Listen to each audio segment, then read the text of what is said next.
माधवराव तमाखू चुरिती चिलीम तात्काळ तयार करीती देती तात्याबांचे हाती तात्याबा फुंकिती आरंभी तमाखूची ज्वाला निघता तात्याबा देत बाबांचे हाता बाबांचा प्रथम झुरका संपता मग ती भगतांस अर्पित मग ती चिलमी संपे तोवर इकडून तिकडे वर्तुलाकार भगत श्यामा तात्या बरोबर वरचेवर भ्रमतसे धन्य ती निर्जीव वस्तुपरी काय तिची या भाग्याची थोरी आम्हा सजीवा न तिची सरी सेवा ती खरी तियेची तपश्चर्या ही महाकठीण लाथा तुडविले बाळकपण पुढे सोसून शीतोष्ण तपन अग्नीत तावून निघाली भाग्ये बाबांचे करस्पर्शन पुनश्च धुनी माझी भर्जन मागुती गैरिका उटी चर्चन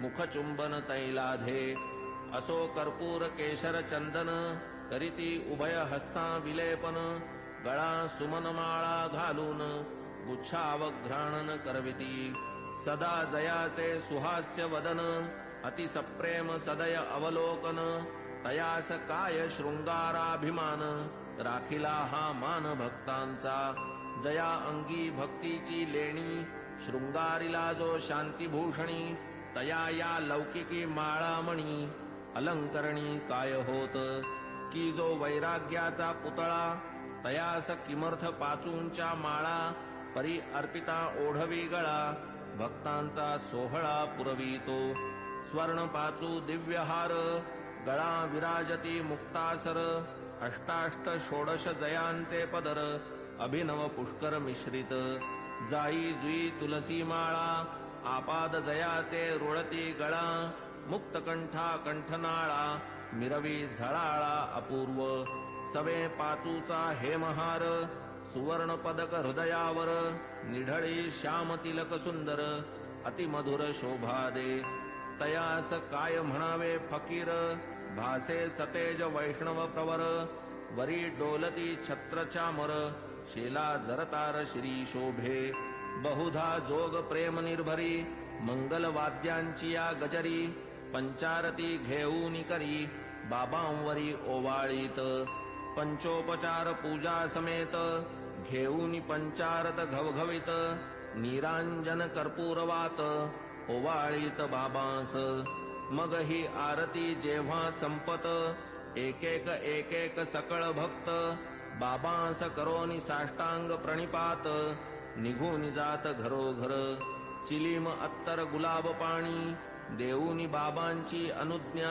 घेऊनी तात्याबा निघता जावया निज सदनी म्हणावे बाबांनी सांभाळ मज जातोस जा परी रात्री माझी मधून मधून खबर घे माझी बरे हो म्हणून मग तात्याजी चावडी त्यजी जाई घरी ऐसे लोक जाता समस्त बाबा स्वहस्ते गाठोडे सोडीत धोतरांच्या घड्या पसरीत स्वहस्ते रचित निजशेज 60-65 शुभ्र चादरी घडिया मांडूनिया पुढारी स्वयेतयांच्या रचुनिहारी पहुडती वरी मग बाबा ऐसिया चावडीची परी इत्थंभूत झाली इथवरी आता कथाजी राहिली दुसरी अध्यायांतरी वर्णिजेल तरी श्रोता कीजे क्षमा अगाधया साईंचा महिमा संक्षिप्त वदता राहीन सीमा गुरुत्व धर्मा पावे तो आता साईंची हंडीची कथा आणिक ज्या ज्या राहिल्या वार्ता पुढील अध्यायी कथीन समजता सादर चित्ता असावे अखंड गुरुस्मरण स्वार्थ तोच हेमाडा निज परमार्थ गुरुचरणाभिवंदने कृतार्थ चारीही पुरुषार्थ त्यापोटी स्वस्ति श्री संत सज्जन प्रेरिते भक्त हेमाडपंत विरचिते श्री साई समर्थ सच्चरिते चावडी वर्णनम नाम 37तमोऽध्याय संपूर्णः श्री सद्गुरु साईनाथार्पणमस्तु शुभं भवतु श्री सच्चिदानंद सद्गुरु साईनाथ महाराज की जय।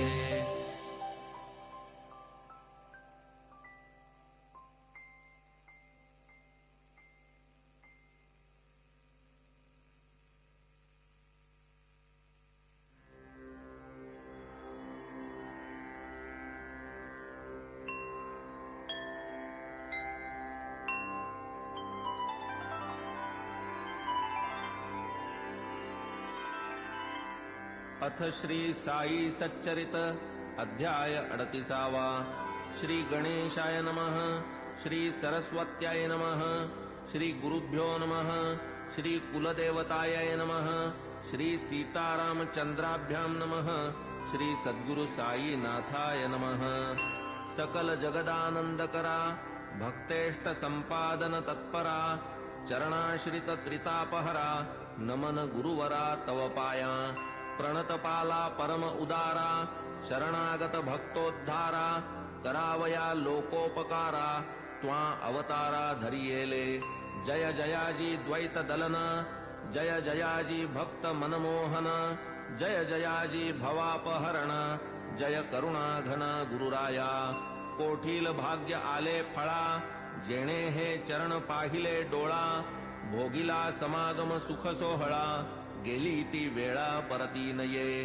केवळ ब्रह्माची जी मूस ओतून शुद्ध स्वरूप रस आकारली जी मूर्ती सुरस तीच की संतावतंस साई.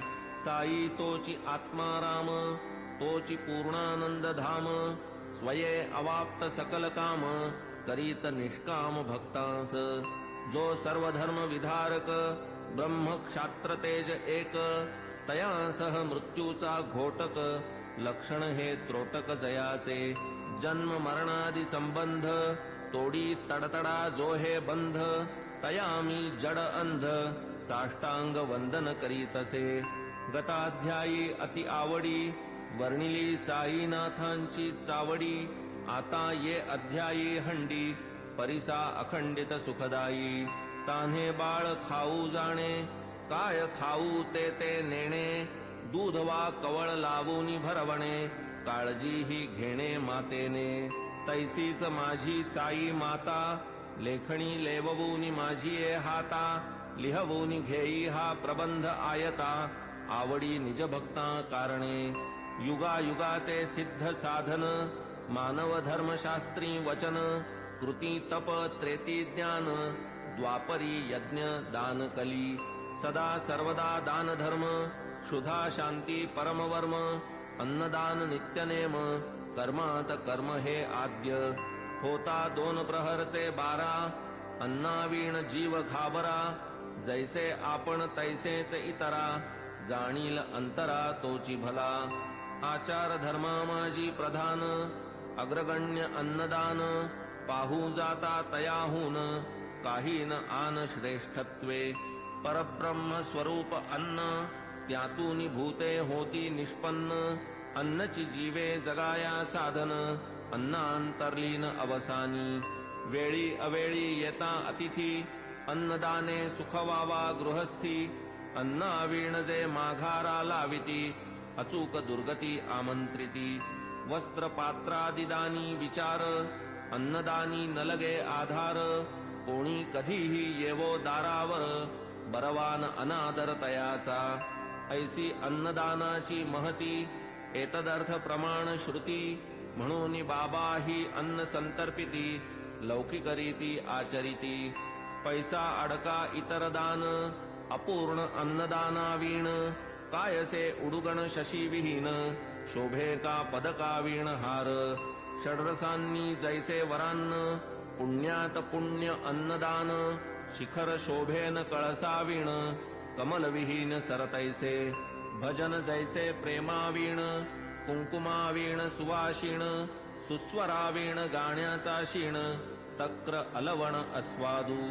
त्यातही व्याधिष्ट शक्तिहीन अंध पंगू बधिर दीन तयाला आधी घालावे अन्न आप्तेष्टजन त्यामागे. आता बाबांच्या हंडीची कल्पना साधारणतः श्रोतया मन व्हावी म्हणून करीतो यत्न जिज्ञासुजना प्रीत्यर्थ. मशिदीची या अंगणात चूल एक मोठी रचित वरी विस्तीर्ण पातेले ठेवीत पाणी ते नियमित घालूनी. कधी मिठ्ठे चावल करीत कधी पुलावा मांस मिश्रित कधी कणिकेची मुटकुळी वळीत वरांनी शिजवीत डाळीच्या. कधी करूनी कणिकेचे रोडगे अथवा थापूनी कणिकेचे पानगे सोडीत शिजत्या वर्णात अंगे मुटकुळ्यांसंगे हळुवार. मसाला वाटूनी पाट्यावरती स्वये करीत पाक निष्पत्ती मुगवड्या करूनी स्वहस्ती हळूच सोडिती हंडीत स्वर्गादि भुवनाची या आशा यज्ञार्थी करवोनिया पशुहिंसा ब्राह्मण ही सेविती पुरोडाशा सशास्त्र हिंसा ही म्हणती तैसेच मुल्लास आज्ञापून करवोनी शास्त्रोक्त मंत्रोच्चारण बाबा ही करवीत अजाहनन विधिविधान पुरस्सर कधी मोठी कधी लहान हंडीचे या प्रकार दोन तिये माझी शिजवोनी अन्न करवीत भोजन अन्नार्थिया 50 जना पुरेसे अन्न पुरवी जी ती हंडी लहान जियेत 100 पात्रे जेवून पुरे जाई अन्न ती मोठी तदर्थ आपण वाणियाकडे स्वये जाऊनी ठरवीत आकडे उधारीची वार्तान तिकडे पैसे ते रोकडे हातावरी मीठ मिरची जिरे मिरे भाजीपाला नारळ खोबरे स्वये बाबा आणीत सारे पूर्ण विचारे ठरवून स्वये बैसूनी मशिदीते जाते मांडून या निज हाते गहू डाळ जोंधळियाते बाबांनी तेथे दळावे हंडी प्रीत्यर्थ मुख्य परिश्रम बाबाच आपण करीत अविश्रम मसाला वाटावयाचे ही कर्म करीत की परम मनोभावे करावया सौम्य वा प्रखर चुल्ली माजील वैश्वानर इंधने ही स्वये खालवर करीत वरचेवर बाबा डाळ घालून या भिजत स्वये पाट्यावर वाटू लागत हिंग जिरे कोथिंबीर मिश्रित खमंग बनवीत खाद्य स्वये तिंबून या कणकीचे गोळे करूनी सव्वाहात वेटोळे लाटून या मग ते सगळे करीत पोळे विस्तीर्ण जोंधळ्याचे पीठ आत पाणी घालून प्रमाणात करून या ते तक्र मिश्रित आंबीलही करीत हंडीत तीही आंबील अवघियाते परम प्रेमे बाबा हाते वाढीत इतर अन्ना समवेते अति आदरे ते समयी असो हंडी शिजली पूर्ण ऐसी नीट पारख करून चुल्ली खाली उतरून मशिदी नेऊन ठेवीत विधिपूर्वक मौलवी हस्ते फातया देववून त्या अन्नाते प्रसाद पाठवीत म्हाळसापती ते आणिक तात्या ते आरंभी मग ते शेष सकळ अन्न बाबा वाढीत निज हस्ते करून गरीब दुबळे तृप्त करून सुख समाधान पावत ते अन्नार्थी यावत तृप्ती अन्न सेविती उल्लास वृत्ती वरी बाबा आग्रह करीती घ्या घ्या म्हणत